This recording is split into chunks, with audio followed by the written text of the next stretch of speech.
Welcome back, everybody, to the Fashionsustain.Conference stage. My name is Geraldine Bastion, and I have the honor of guiding you through the program today. And we're now going to kick off our next discussion round, which is going to be on the topic of responsible digitization.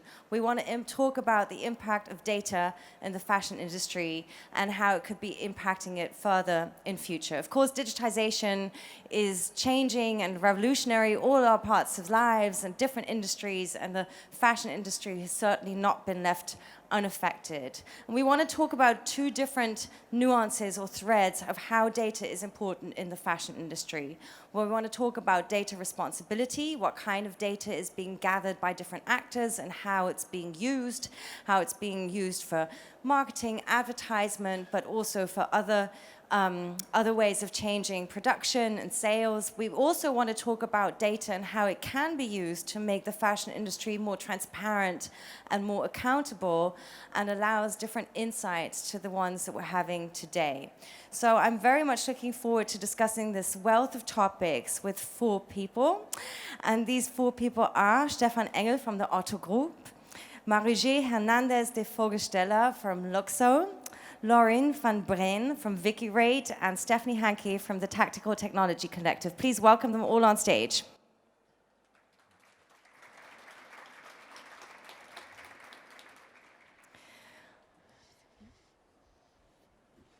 And now that they're up here with me, I would like to, first of all, give you a bit more of a proper introduction and tell you who's on stage with us here. Stephan Engel is Head of Culture and Collaboration and responsible for corporate responsibility at the Otto Group. Welcome. Thank you. Laureen van Breen works at Wikirate, which aims to get corporations to be more transparent and more responsive by making data about their social and environmental impacts available to everyone, accessible and free for all. The lady with the most exciting name of the day, I Marjorie. think. Yes. What a beautiful name you have. Marjorie is an entrepreneur and a designer and takes special influence at the confluence of design and technology. And she's going to be telling us more about what she does at Lukso and also discovering new technological trends such as the blockchain in the fashion industry. Wonderful. And last but not least, Stephan Hankey is Executive Director of the Tactical Technology Collective. She founded the organization back in 2003. And Tactical Tech is an NGO which internationally engages with citizens and civil society organizations to explore and also mitigate the effects of technology on society, including some very important work on data protection, data awareness, and leaving data traces for activists and civil society groups. Welcome. So as I mentioned, I think I'd like to split the conversation a little bit in two. And before we dive into some of the sort of data concerns that we might have in regard to the fashion industry, I would love for you to help me map the field for our audience. When we talk about data and fashion, what is it we're talking about? What kind of data is out there and relevant? Would you like to begin? Yes, thank you. I'm, as you said, I'm coming from the Otto Group. We are today a 13 billion euro group of companies. You may know our flagship companies such as Otto, but also new ventures such as About You. So we have a long history also in as a B2C model in dealing with our customers and also their preferences. And I think this is one aspect when we talk about data. We collect our customer or data from our customers, of course, in order to get to know our customers better, get to know the preferences of our customers better, and to develop new and more convenient technology-driven offers, such as, for example, helping them to find the right size and other more convenient things. So using data basically for customization and targeting to make sure the right product gets to the right client. Exactly. What about the speed of which things are happening? I read, preparing for the panel today, that of course data is one of the big trends in the fashion industry, and it mentioned things like the speed at which we can collect data today and the real time of knowing sort of not just the usual management softwares that we have out there, but connecting the factory with the sales point and all the different players at stake. Do you also see that as a trend, and where's the industry at with that right now? Definitely. I mean, the trend of using digital solutions, I think it has started from what I'm aware of about 20 years ago, when we started in using digital technologies in order to streamline our supply chain, in order to connect more peer-to-peer within our supply chain. And of course, today we have total new opportunities in order to bring more transparency also into our supply chain, in order to connect with production stages within our supply chain that did not end with the CMT stage, but where we also can connect to cotton producers in sub-Saharan Africa. So this is all new, I think, and here are many opportunities also to bring more transparency also for customers, but also to streamline our supply chain and production issues.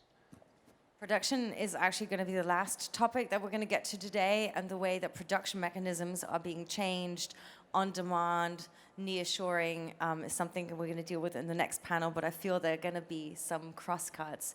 So consumer data obviously is a big part of this. What other kinds of data might we be talking about? Do you have other points to collect? Well, I think it's super important to acknowledge, like the data of how things are being produced, where things are coming from, who are the workers, who is involved in the process, right? So I think that's, for us as consumer, one of the most important data points that we can collect, and kind of like of our interest to know what's going on. And yeah, I think that's, I think me as a consumer, is one of the things I want to know definitely, is where things are coming from. And we're going to get to how to put that out there in just a minute when we talk about Wikirate. So the sort of the data trace and the looking behind the scenes that we can achieve now. Yeah, maybe just to add, I think there's a few different levels in terms of data that are being collected. That is maybe good to distinguish. So the first important distinction, I think, is public and private data. So what are companies using internally, and what are they also publishing for public to see, which is something that's important for the work I do, but I'm sure we'll get to that later. But another thing is, we're collecting data on the behavior of individuals, people, be that the customers, be that the workforce. I think that's a very important part, which I'm sure will be a lot said about. But then also the impacts of the different entities, so the factories as well as the companies themselves, and that's another level of data that we're tracking. So I think those are a few different ways of approaching it that I think are. Thank you. Have we missed anything out? Can you think of anything more? Yeah, I think back on the consumer question, maybe where you started, I think we often think about digital advertising when we think about fashion. That's been one of the most noticeable things, trawling the internet and having very sticky adverts and that kind of thing. So I think we started with, the idea of micro-targeting and consumer data around fashion, I think is quite normalized for us now. But what we see increasingly, and we can talk about this later maybe, is that data being very valuable to other actors. Other people are interested in what fashion says about somebody, what it means about their behaviors and patterns. Mm-hmm. But also thinking about some of the up-and-coming technology being used, which is more about hyper-personalization. So not just about sizes and things, but going one step further, like how can you get the right clothes for the digital you, like innovations in mapping the body, like scanning bodies, fitting clothes onto you and so on. Personal AI shopping assistants that need to know quite a lot about you and your habits and behaviors and preferences in order to be effective. And also trend forecasting by the industry going further, looking very deep into all your online habits, not just your fashion habits, but maybe the music you listen to, the places you go, lots of other things, in order to start thinking about what's up and coming and will be trending. So sort of using digital listening. And then one of the things we think about as well is even in-store mapping within shops. So how do, for example, the movement of people within retail stores, how is that tracked over time? Like a lot of innovations in using, for example, Wi-Fi movement within the store meaning your mobile phone connection as well, to track how people shop in spaces. So lots and lots of different levels in which innovation in fashion has a kind of direct impact on consumer data questions and ethics. Let's stay on some of those critical topics that you brought forth. Obviously, there's a whole other sort of universe of ways that digitization is impacting the fashion industry out there, and perhaps next year we're going to have a panel on AI and creative processes and automation and the robot worker. And this is, ladies and gentlemen, also in case you've wondered why this is called a round table. As you can see, we have a square, very shiny table here, not a round one. But the idea is that this is sort of a conversation starter to bring our communities, the sort of digital rights and tech community, a bit closer with the fashion community and see how we can establish a more long-term dialogue, which I think many of us feel is very needed on some of these topics. So Steph just touched on a whole bunch of points that I would love to discuss a little bit further with you. Because, of course, many of us come from a world where we want customized products and we want specific kinds of advertising that matches our interests. And we're very happy to share information about our body sizes and other specifics of personal preferences with designers or brands that we want to buy things from. When you design such systems and when you target your audiences, is there a consciousness of all the other things that this data might be used for in future? So first of all, I would, if I refer to the whole point of collecting data, I mean, we have a big discussion also in civil society, whether this is in the interest of the people.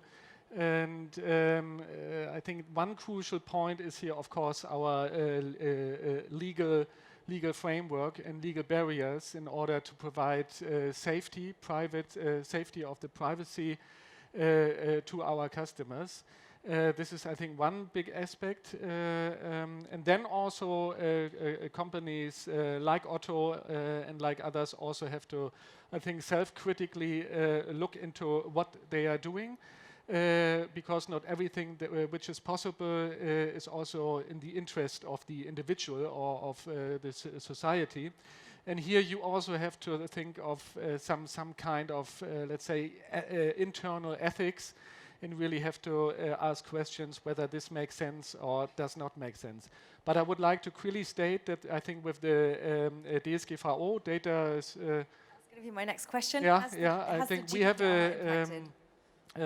our legislation has built up a solid framework, which is not easy to use in every aspect, or maybe not useful in every aspect, but as a general framework, there's a good protection, I think, of the individual within that. Can you give me a little insight? How has GDPR changed things for you? Did you have to change different processes and systems, get new lawyers? Has anything changed? Yeah, it's a big,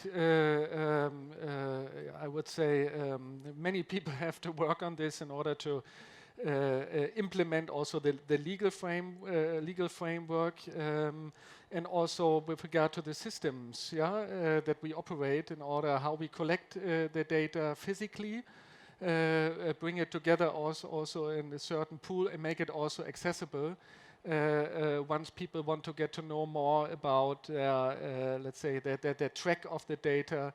And this has I think, huge impact on how data is stored, is monitored, and also made accessible once it is also requested. So, I mean, I don't know, like one last question on this. Last year, there was a lot of fear. People were very scared that this is going to cause a lot of negative repercussions also on industry and the way people do business, and that there were going to basically be a lot of enriched lawyers out there. But I feel, this is not me not coming from the fashion industry, but as a general observation, people have dealt really well with it. But now they have a piece of legislation to like hold high and say, but data protection still matters. And it's actually kind of a useful tool also for people in business who have ethics to sort of put them on a stronger position. Is that how you feel about it? Or has it caused some yeah, have you also experienced negative repercussions? Negative repercussions from our customers, Or because you've had to go through processes of changing the way you've done things? of course, this has an impact on processes, and of course, you have to. It's a project, for example, for the Otto group, where you have to work, prepare almost 1 year in advance, so that every company also in the group is ready. You have to work together with many lawyers, as you mentioned before. But at the end, I think it's a good a quality process. It's a quality management that has been established throughout the whole processes, which has not been there before in that particular way. So I clearly can state that this is a good way of quality management. It's good to hear. We have strong legislation in place here, and yet that doesn't always go far enough. You published some research recently that tries to explore how personal data is used in political campaign contexts, especially in pre-election contexts. And you gave a little bit of a hint earlier. I would love for you to explain a little bit more the connection between some of the data that we might be sort of innocently providing because we want to buy a new dress and want to make sure it fits well, and how that might come into hand in the next election campaign when somebody's trying to get our vote. Yeah, it does seem like a big leap between the two things. So the research we did looked at the use of personal data in elections around the world, and it looked at 14 different methods that are being used by political campaigns using personal data. And a lot of that was, of course, around consumer data. And I think it was perhaps the best kind of public outing of this was, most of you probably would have heard of Chris Wiley, who was the whistleblower who worked with Cambridge Analytica, who then went to work with H&M, who did a talk actually at one of the fashion events earlier this year, talking about specifically how the Trump campaign and Steve Bannon used fashion data actually to figure out people's political leanings. I suppose if you're in fashion, you know that people wear clothes as not just an aesthetic choice, but also a statement of who they are. So I suppose it's not that surprising that you make a link between the two. But one of the things he showed in that talk was showing, for example, just how data on, for example, who buys Burberry was used by the Bannon campaign to target populists. So it's quite surprising that link comes quite quickly. And I think it's not just the fashion industry, to be clear. I think that we see more and more, and also that feels quite far away to talk about like a huge US campaign. But what we see also in other cases is, for example, even the police looking at things like people's Spotify playlists to find out if they're in a gang. And you kind of get the same with clothing increasingly, as certain brands or certain products are associated with certain groups of people. So that's kind of not a direct, let's say, weight on the fashion industry, but it's a consideration that there are lots of third parties that are interested in that data. And it's a kind of just an inherent problem of collecting and using a lot of data. I think one of the interesting things for me looking at the fashion industry from the outside is as the fashion industry moves away from the kind of material devastation of the fashion industry and looks to digital to help with that, they're just going to inherit a lot of problems that all other sectors have with dealing with so much data, GDPR being one of them, but lots and lots of other concerns as well around ethics, data breaches, all kinds of things. So I'd imagine for many fashion companies, it's kind of a nightmare to sort of get through all those issues that other sectors have already learnt to deal with. And sort of, it looks like a great solution maybe for a lot of the problems, but I can see that they're going to inherit a lot of new challenges as well. Is that still, do you think there's still this sort of excitement about data and digital in the fashion industry that other industries have kind of already crossed over? Is this still a very sort of young, pioneering territory? I mean, looking at the fashion industry a little bit more historically, I think fashion is very much built around image. And so transparency and dealing with issues is becoming, it's one of the industries that really needs to deal with issues quite quickly and head on because there's so much to do with image, and because we have a global world, there's more and more information that we have to contest the image that has been projected. So I think there's a lot of urgency in the fashion industry to do things, and generally we've seen that as a positive development. In terms of digital responsibility, I think the GDPR has definitely kind of helped the industry as a whole kind of lift up and really consider customers. But I would make the point again that that's workers, like the workforce, employees, as well as supply chain workers, are a big group that is still a lot forgotten about, especially in company reporting and protecting their rights. You all have a work phone, a laptop, and yes, that's for in the workplace, but you also take them home because these devices are expensive and you use them for private use, and that's all being tracked. And depending on the company and depending on the kind of the jurisdiction that you're in, you're signing over rights as well and sharing information with them through these devices. So I think there's a lot of kind of ground to cover there for the fashion industry, where there's a lot of industries that are much further with that. How do you try to have discussions that sort of value the economic benefits that you would get from gathering certain kinds of data to these, some of the more issues around data scarcity and trying to be, conservative with the kind of data that you store?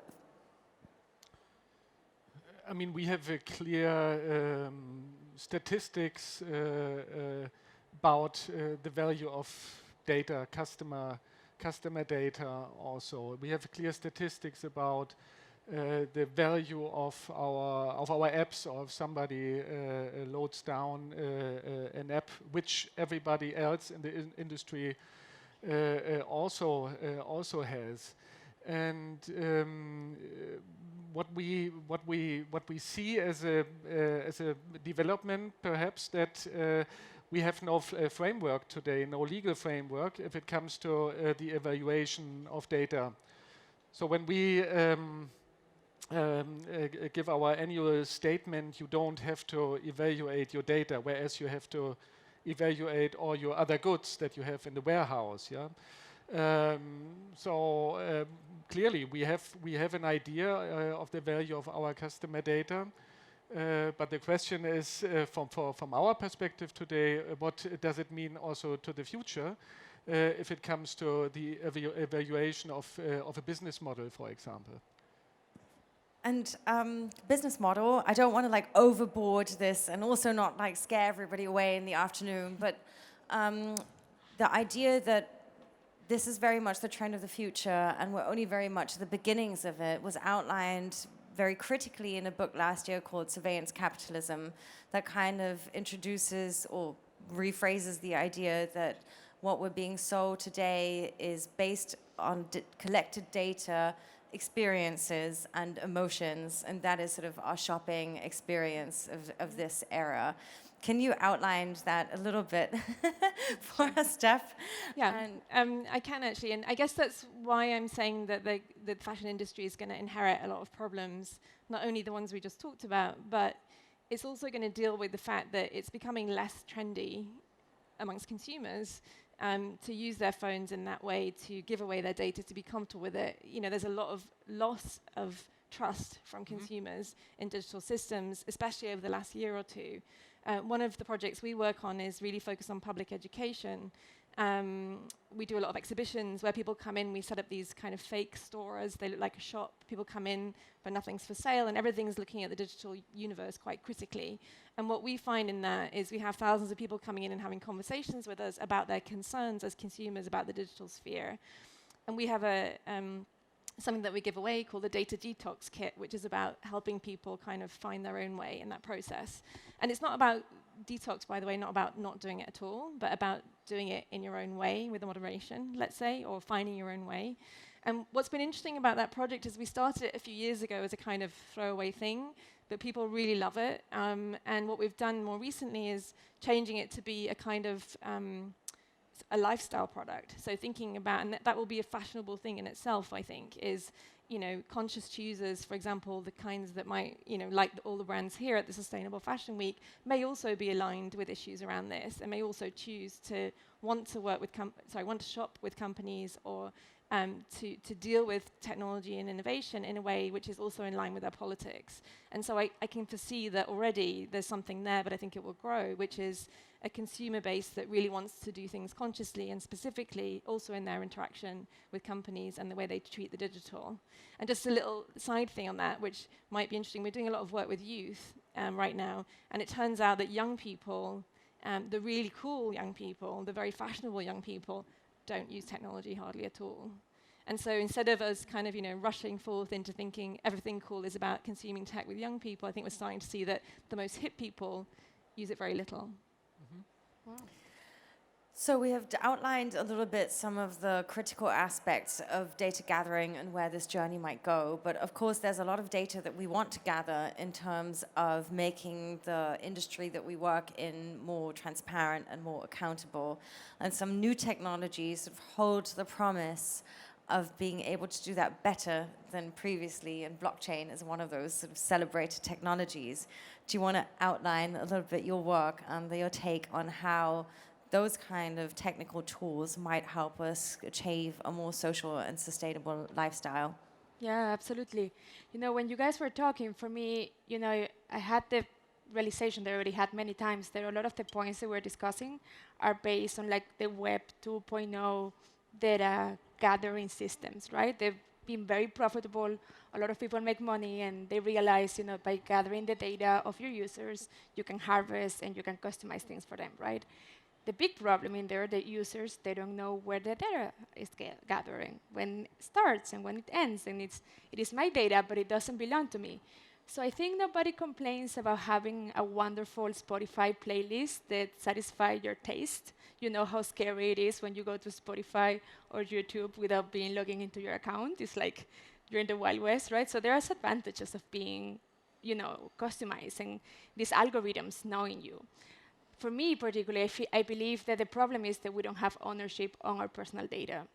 And if I will be sovereign on my data and I can give it and take it back any moment, then it's something I could, assign to. And I believe, companies right now, they want to continue having the systems that they are. I believe, once we move towards the Web 3.0 and like decentralization and blockchain becomes more adopted, people, we own their own data. And we can give the data away when we want to, and we can take it back. And I think also, a lot of the conversation we had until this point, it was a lot about companies gathering user data, but it's very in one direction, right? So I think we give our data away, but I think companies should be also accountable for the practices and give data back to the community.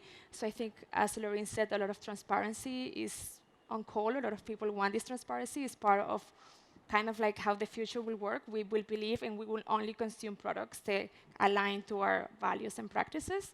So I think in that sense, the blockchain will enable this ecosystem in which consumers and producers and products, kind of live in this more transparent, decentralized ecosystem in which the exchange is more eye to eye and not so much like this big company is taking your data and they have to figure out how they maintain it once a new legislation comes into.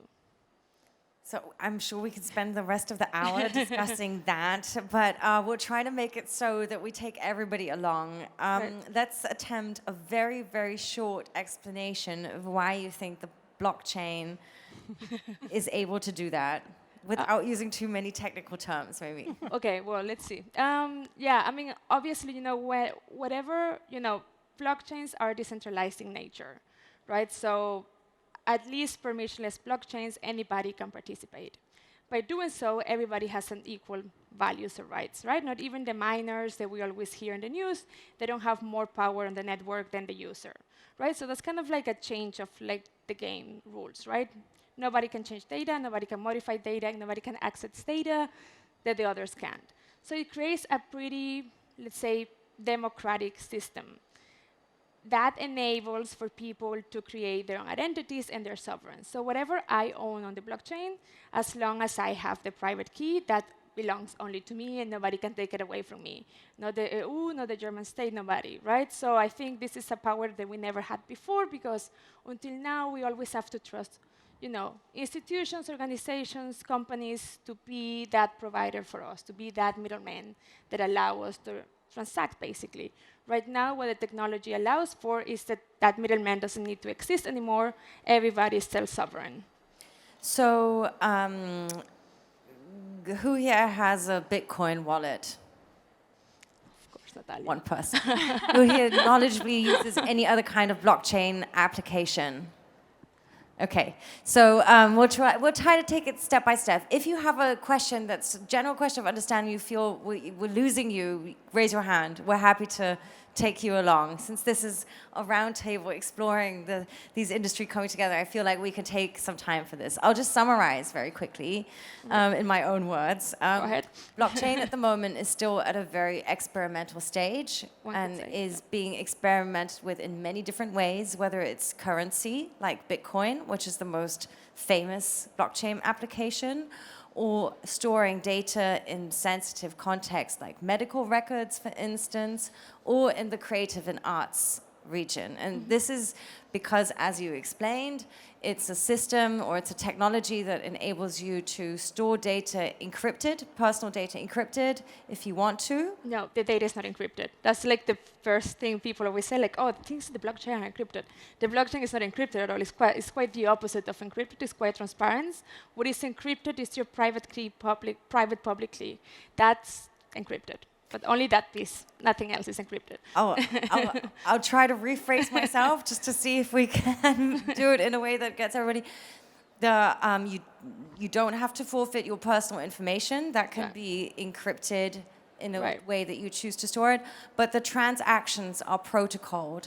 So that means that they are out there and not changeable, so you can go back and see not the content of the data that was stored, but the transactions that took place. So for instance, not your medical record as such, but whether you went to see a doctor and got treated, for instance. Yeah. Good one. Is that good? Everybody feeling okay with the definition of blockchain? Yeah, happy face, great. Okay, so one creative arts application that I came across where I thought, yeah, I can see this working is a project called Mycelia from Imogen Heap. And she's a singer-songwriter artist who tried to create a creative passport, because in the music industry, it's really difficult to credit people and to say this session musician worked on this song and he should be getting this much money also 20 years later when this song gets played on that radio station. And her idea behind Mycelia is this is going to make it super easy and put all the power in the hands of the artist. Can you give a quick analogy to how you think that could work in the fashion industry? Well, we wrote a white paper, which is 160 pages, and we go there in depth about this stuff. So if you guys can find that online? Yes, Lukso.network. You can download. It's great. I love it. So yeah, basically, there are many things that we could do, right? In the music industry, it's very clear because there's a very clear central power, which is the music studios. They have all the power. Artists make very little money, right? In the fashion industry, it's slightly different. So there are many things you could do, right? You could make a crowdfunding for your collection if you are like a small designer. This is something you could do. You could start creating digital twins for physical products, right? That they live on the blockchain. And those identities of those products are now in the blockchain, and they're assets that you can transact. And for example, the creator or the manufacturer could start writing data points in that identity, saying like, this was made in Paris with this letter by this person and this date. So that data becomes storytelling and is a way of how brands could bring transparency towards their users. So there's stuff like that, right? You could also make what you just described as payment automatization. So basically a group of people participating on creating a specific piece of work, and then once every time somebody pays, then each participant gets a bit of money automatically, right? So all of these things, all of these logics can be automatized. So the exciting thing about the blockchain, and I think it's the easiest way to visualize it, is you have to imagine it's like the first time we have a world computer. So a computer that is everywhere in the world.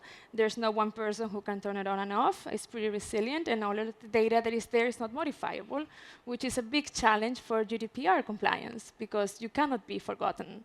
Whatever is in the blockchain is there forever. This was one point of critique at GDPR that came up. It was kind of saying that the designers of GDPR forgot to include future technologies like the blockchain. Yeah. Would you agree with that? I will agree with that. I think GDPR is great, but I think it's just a couple of years too late. It's not really state of the art. They didn't take in consideration what is happening right now. I think technologists are really thinking about how they can make blockchain GDPR compliance. Our engineers have a couple of ideas of how we can achieve that. But by design, kind of like blockchain is the opposite of being forgotten in any way. Let's get back to that in a minute. That's a future technology we're talking about. There's also some old school technologies out there that also make the world hopefully a better place, definitely a more transparent place. like wikis. Do you want to give us a little bit of an insight of how Wikirate works and also how you get to the data of the companies that you publish? Right. So maybe just to start is that the distinction I made at the start of having private data and public data, it's important that we're working with public data because this is data that is most of the time still published by companies, sometimes research being done by third parties, but that's what we're dealing with. And there's a lot of civil society that is working with this, or academia, and resources are a lot smaller and more scarce in civil society than you have in the private sector. So when you come across technologies in this space, often they are not the blockchains. They are actually very simple technologies. And so we're actually working as a wiki. The most well-known wiki I would imagine in this room would be Wikipedia. And in essence, it means literally anyone can come on and edit or add a little bit of content. And we have the same. So literally anyone can come on. If I found some statement from a company, I can extract some data points and put them on the platform that we've developed. So the idea really is to say, okay, there's so many reports out there, it's all public information, the public never sees it, so how can we get it into their hands in a way that is actually understandable? So this is the kind of things that we work with, and we do as much as we can automate it, so scraping and integrations and all that stuff, but many times it's actually somewhere tucked away in a PDF report in a very text-heavy document, and it's incredibly hard for a machine to actually extract that. Machines are not that smart yet, or at least not the tech that we have access to. So in that sense, what we always have to do is actually have human processing, and this is where the volunteers and the crowd of a wiki comes in. And so that's one thing that we're working with right now, but we also do a lot of advocacy with companies and governments to explain what open data is. So how could a company actually publish their information in a way that a machine could read it, so we don't need to get a ton of people involved, and we can just get people involved with the analysis rather than the collecting of the data. So how many companies' data do you publish? How compliant are those companies? Is there a dialogue with many of them? Or what's the sort of ratio between companies where you scrape the data and the ones that donate it? Right. So at the moment, we have data on about 45,000 companies. This is across all the industries, and this is a tiny, tiny fraction of the amount of companies that you will find.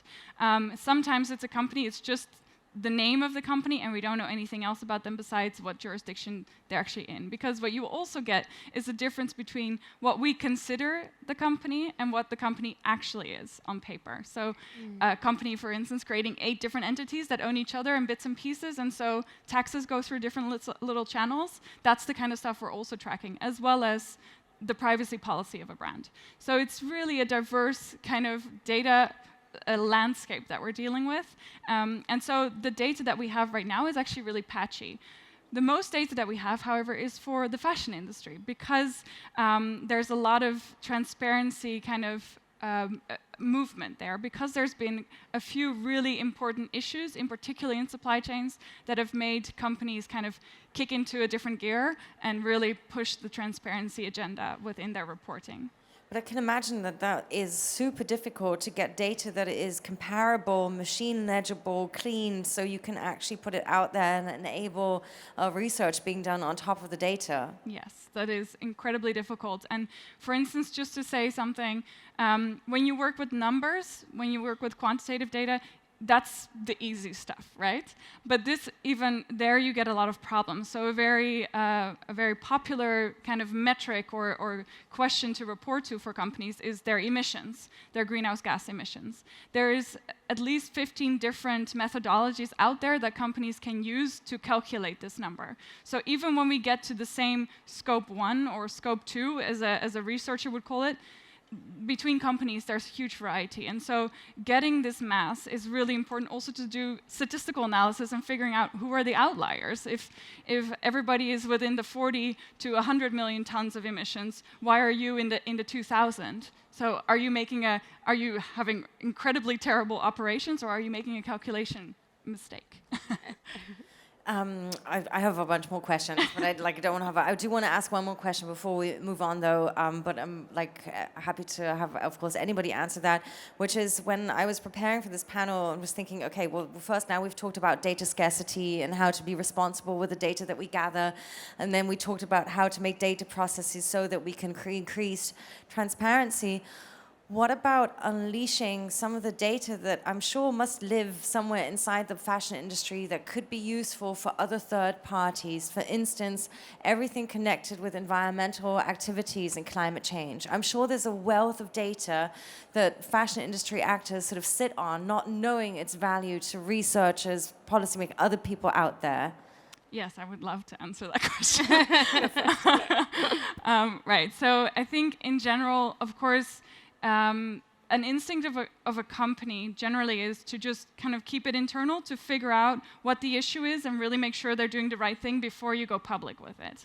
But if you look at, for instance, making a parallel to the analysis that you see within, if you give your measurements of your body, it's being used in a political campaign, somehow there's a lot of data out there that you might not realize the value of it until you start connecting it with all the other data that's out there. So the network analysis that you can do on specific individuals and kind of profiling people, we can also do with companies. We can start to profile when is there a high risk, what are the kind of indicators, the red flags that come up. And we can only do that when there is a wealth of data there. So I would say it's really important to just, whatever you have, just publish it. Publish it openly and really try to work with the industry, because responsibility is not an issue of you individually. It is to a certain extent, but it's also a responsibility of the industry. And so you need to start to collaborate and work together and put things together before you can really tackle that issue in a sustainable way. Is that something, Stephan, that you think about or work on? Like, do you have dialogues with people outside of the fashion industry to see, is there something that you could make use of with the global scale that your company has and the wealth of years of experience?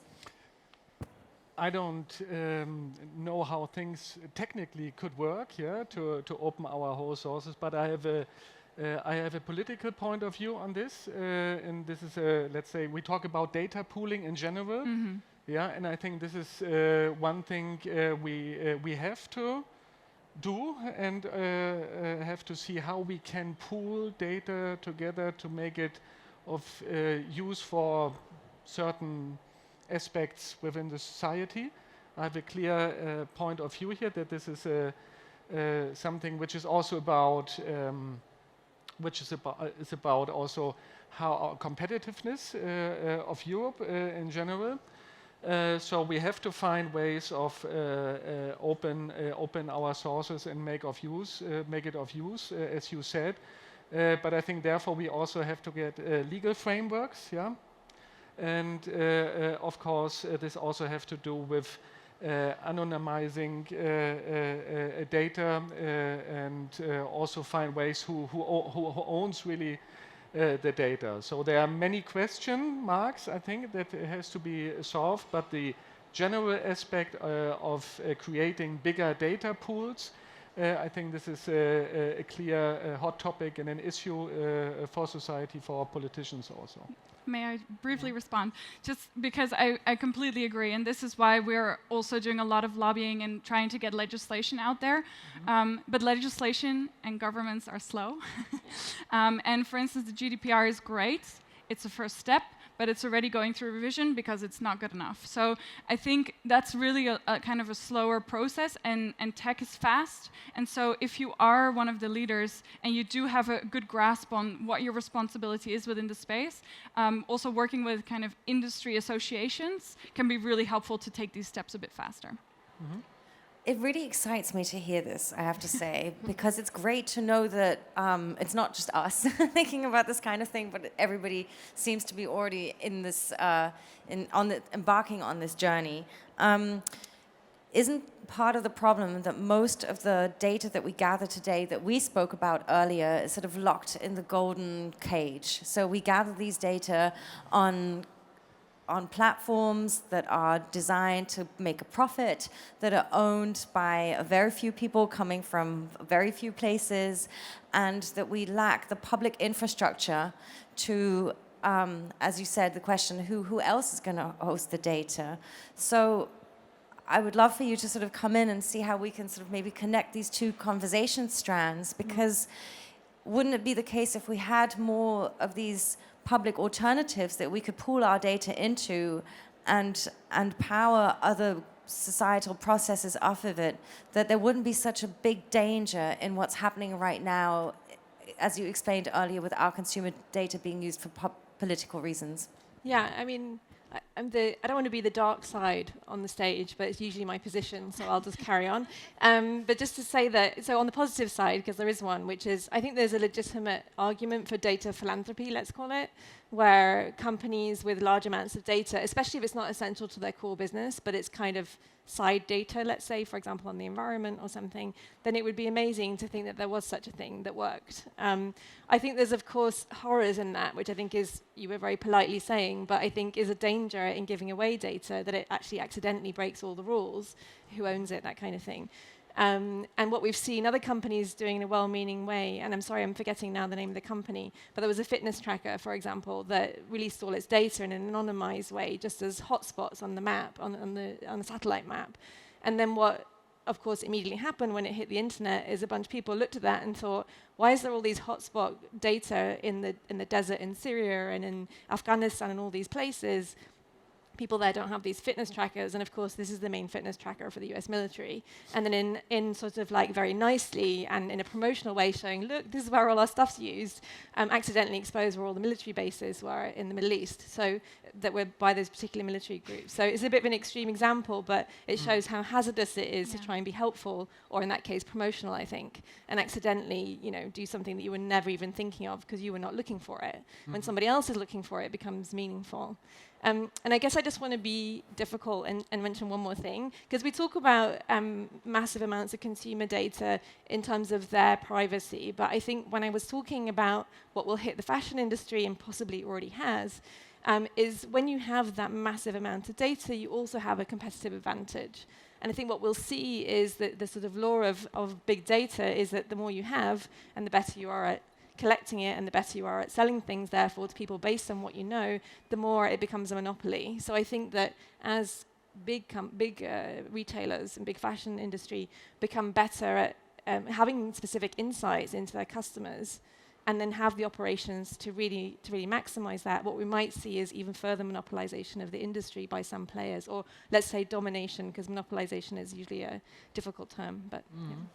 And again, we could be branching off into very many sort of adjacent conversations about retail and where you feature these days, online or offline, and the monopolies of platforms, or the stronghold over designers, and how liberating that could be, but also what a lock-in effect that could have. But we're going to save that for the next roundtable discussion. But I do want to ask two more things to you.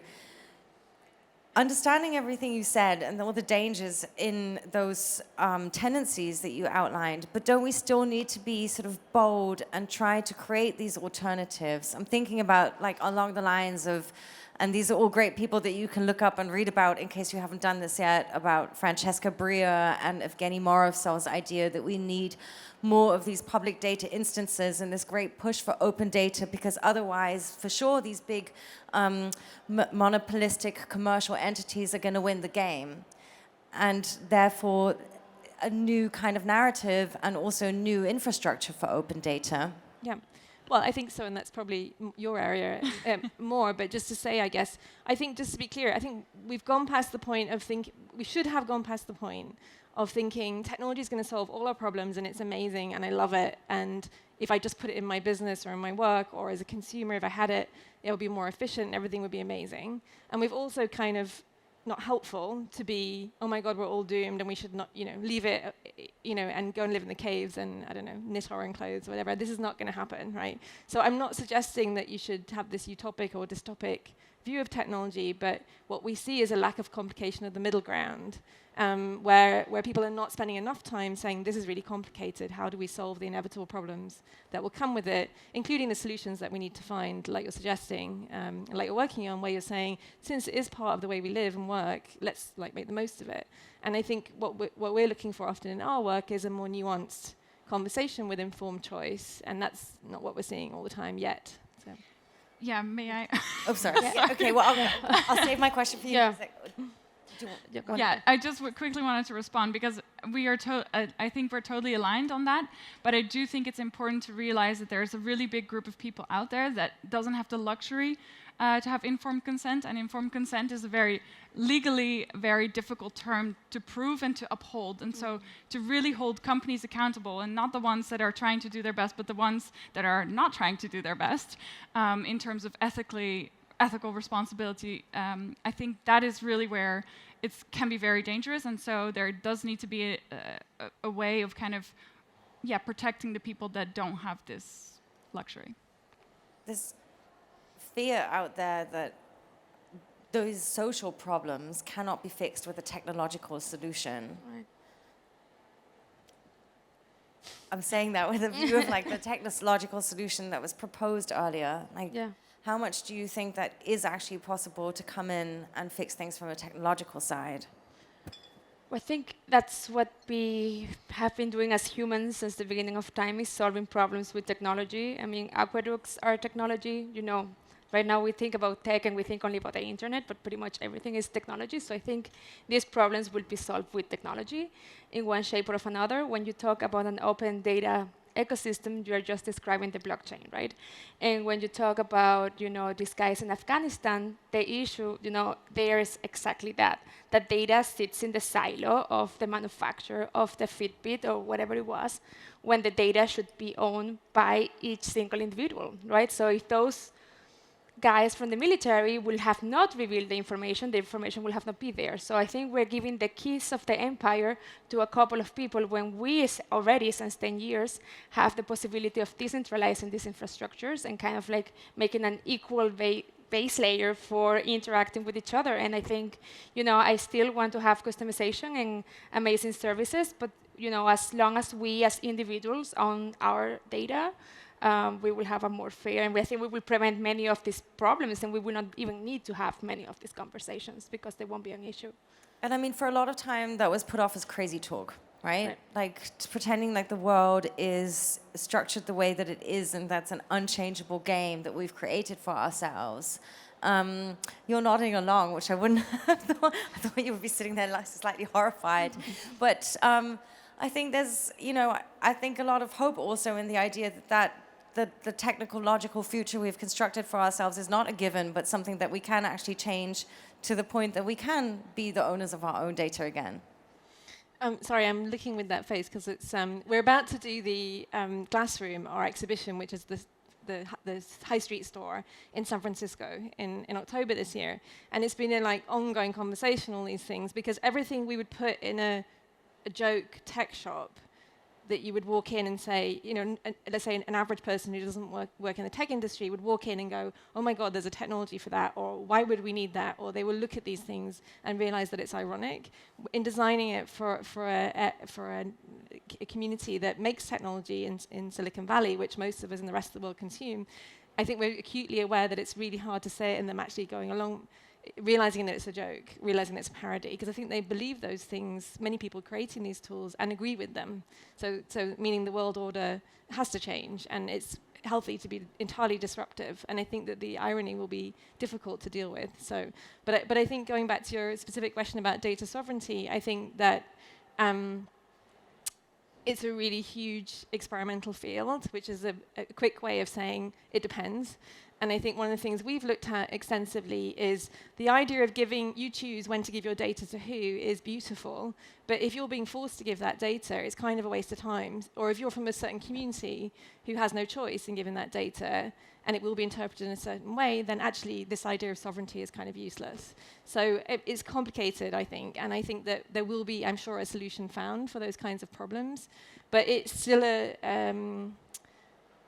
just going back to your health insurance, your health example, if you're being forced by in the context of your health and you have an ongoing health issue to hand over your data, I don't see how blockchain helps you. You've got no choice in order to access certain services or insurances or whatever, or employment or whatever. So I think all these things can work, but it depends how the rest of the universe around you is working. Okay, we have covered a lot of complex issues in a relatively short period of time. And before we continue to do so, I'm going to check if you have questions and comments. We would love to include you in this conversation, and we're open for all kinds of questions on the topics that we just touched upon, all your comments and ideas. So if you have some, please give me a sign of hand. You in the front row. So we have a microphone for you. I've just lost track of it. I'm just going to stand up and check. Has anybody got? Yay, wonderful. So this is how this works. This is a throwable microphone. And if you feel good about it, you could throw it and you could try to catch it. Go, Natalia. Yay! But extra applause for Einsatz. Hello. Hello. This is amazing. Oh God, this is my favorite thing about this conference. Oh wow, I feel very comfy. So the question I have is, how do we integrate all of our opinions? Because it seems like we're all seeing and looking at the same future or the same even presence that we're carrying. How do we integrate and I guess communicate with each other in such a way that we all agree and move in the same direction without doing the same work parallelly? And how do we agree on whose role is what? And it's a complex thing because I get data is, it's nice if it's visible, but not everyone is making it visible. How do we integrate it and encourage people to share? The report that you guys did at Lukso is really impressed by the amount of information that you've collected. How do we encourage more people to share the collected information and the research? What's the communication, tools there? Thank you. Those are great questions. Thank you. Yeah. Do you want to begin and we'll go Sure, on? yeah, I can have a start and then I think you're going to take over. So I think one of the important parts is that the technologies, the problem is so big that we cannot do it alone. And so there's no point in us saying we don't want somebody else to do what we're doing. I would actually say if anyone else wants to do what we're doing, please do. And so when you're trying to solve a problem that is a social problem and that is about responsibility, the more people you get on board with your approach or with a similar approach, the better. And so we're open source, we're interoperable, so we can set up API connections with any other data system. And we are often having conversations with people who are tracking data that we're not tracking, but that somehow does relate to the same topics. So I think that's a really important part. The conversations, we still go a bit old school and go to conferences and talk to governments, and you have these kind of key people that are part of the network and that connect you to others. But yeah, there's a lot of people out there, and so far we haven't come across anyone who said, you know what, we'll just copy your source and we'll do it again, which we'd love. Anyway. Yeah, definitely. I will echo what Laureen just said, and I think infusing some of that open source mentality across businesses, I think it will help. And I think there's no one technology that is a magic bullet that will solve all of the problems of the world. But I think when we create open infrastructures and an open source mentality and standards in the way certain things operate, we can have a good start to get things better, I guess. So where else do we build alliances? Are there forums or gremias outside of this where your worlds, for instance, meet to talk about these topics? First, I wanted to just agree what you said, and also from a point of view from a company, I think that at times it's really necessary to tear down walls, to be open for collaboration, to learn from others. This keeps, I think, companies vital. And this is a key to succeed also in this very dynamic times with a lot of changes. And then, of course, to be open for new ideas and to talk about society issues, and to be also able to reflect on yourself, and then one can come up with good ideas and ways that lead into a positive future also. I really don't mean this as like a shameless advertising slot for you, but I thought about Otto a couple of times in the other panels that I've had here on stage today. And I would love to ask a little bit about your company culture and especially also your job within that company to keep that openness going.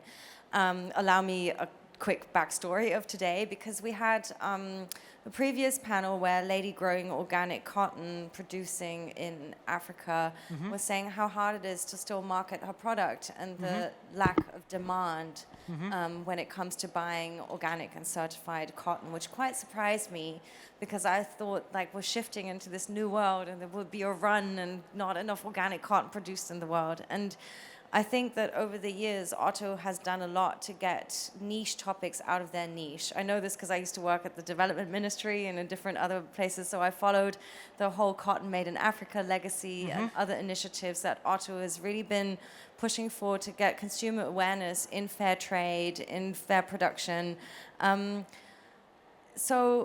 Yeah, I was wondering today, how do you instill that in your company culture? Because I imagine it can't always be easy to create the grounds for this. Thanks that you are referring to this. If it comes to culture, I mean, we have the luxury that we are a family-owned business and that we have a shareholder who is very much concerned about issues that you just have mentioned. And we are clear about that one thing that we can do and control partly our operations within our own business model. This is one aspect when we talk about responsibility and responsible actions. But then sometimes you see, and this is what you said also, big problems you cannot tackle on your own. Therefore, you need allies with other companies, but also with civil society, with politics. And I think this is something that is in the tradition of Otto Group, that there are certain initiatives like Cotton Made in Africa, also the 0 Degree Initiative and so on, where we also went out to look for partners to work on a certain problems together. And I think this is what is needed, but what is also beneficial, I have to say, for a company because it keeps you vital. Yeah, so there's also some ways that gives you back the efforts that you have invested. I want to sneak in one more question on the issue of communication that you raised. Do you feel that we need a new brand, a label, maybe not a certificate or a standard, but something like Cotton Made in Africa for this is a data responsible company, or like data fairness, the way that we're speaking about it on this panel today? Yeah, I'm not so sure if one should need another big seal. Yeah, that you could put outside. I have to say I clearly believe in processes, in initiating processes, in collaboration, and then sometimes it's not really needed to have something like a seal or some big marketing effort here. But maybe why not? Yeah, I would not say no, that this is the wrong way, but I think the first effort should rather focus on how to form an alliance, which are good partners, what is really the problem, to work on this, and then found somehow space and room to come together. I mean, like maybe a super cheap analogy, but a couple of years ago, some email providers started introducing a label that was kind of hosted in Germany rather than made in Germany. Do you think there's other ways that we can communicate when companies are trying to do a data conscientious job? Yeah, I'm not a big fan of the label solution, but I'm sure at some point there'll be an equivalent. When I'm not sure consumers are, well, maybe consumers are ready, but I'm not sure companies are ready for that yet. I do think, however, that we will see more and more consumer choice. So we'll see more and more people voting with their feet, because companies will try to, I don't know about in the fashion industry, but maybe But certainly some companies, some tech companies especially, and then maybe it will trickle down, will partly sell themselves or market themselves on their respect for people's data or their handling of their data overall or their data philanthropy or whatever it might be. So I'd like to think that quite quickly consumers might start, if you've got two choices, you already see it with Facebook. I mean, a lot of people don't use Facebook because they see them as less ethical than some of the other platforms. And you can see that just in the user stats from Facebook. Of course, they're still making a lot of money, but the consumer choice in it is changing. People don't want to be on that platform anymore. And it can't be much time before those kinds of questions translate to other industries and their data. Maybe it'll be a little few years yet, but I can see that consumers might choose or differentiate, let's say, between companies that way. I'm going to do one last ask if you have questions or comments for our panel.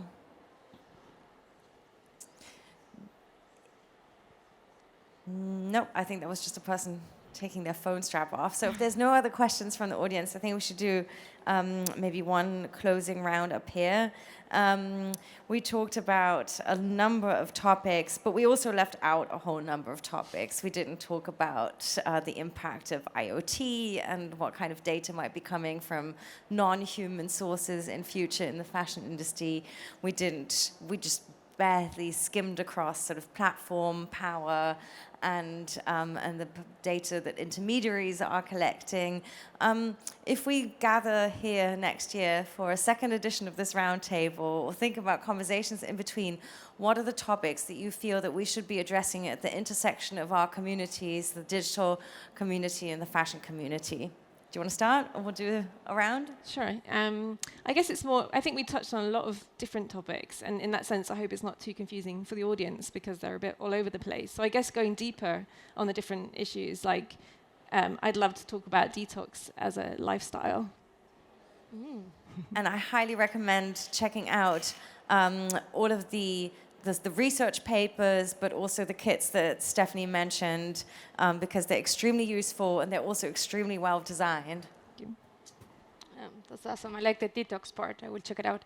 Well, I guess, one of the things that we are talking every day at Lukso is, once you start creating blockchain identities for products, and these identities start getting data, right? Like you will have the sneaker, we have an identity, and your handbag will have an identity, and all of these things, they start getting data, they can transform into storytelling. So I think, as you mentioned, start maybe going deeper in data that is not only coming from like human sources, and who then belongs to data. Is the handbag owning his own data? So I think I will find that quite funny. So I would like to talk about that. I would love that too. And I'm sorry that we didn't even dig deep into the actual really beautiful work that you're doing and this sort of connection between the data side of things, but also making a product something that has a narrative or a story and something that therefore you want to take care of and cherish. Absolutely. And not throw away without having really worn it or used it. Totally. Yeah. So what I would like, if we would do this again next year, is to consider more the audiences that aren't necessarily tech savvy, but we still have a digital responsibility for. We're bringing so many people into the digital space every single year, also in developing countries. Supply chains and brands are global, so we have a global responsibility as well. And I think also talking about the political side of things, why do suddenly all countries want to host a central data repository on all data that is out there? It's such a political, it's a power question as well, and I think it would be great if we can start to consider how the role that tech plays and companies play in that space.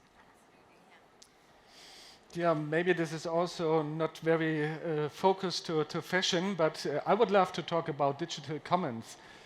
Yeah, also what is needed in our society is goods that are open for society and that are not owned by private entities, such as Wikirate, for example, which is what I would call a digital common. So I think it's worth to think about when we look at the future, what do we want to be common goods also in the future? I would love to talk about that too.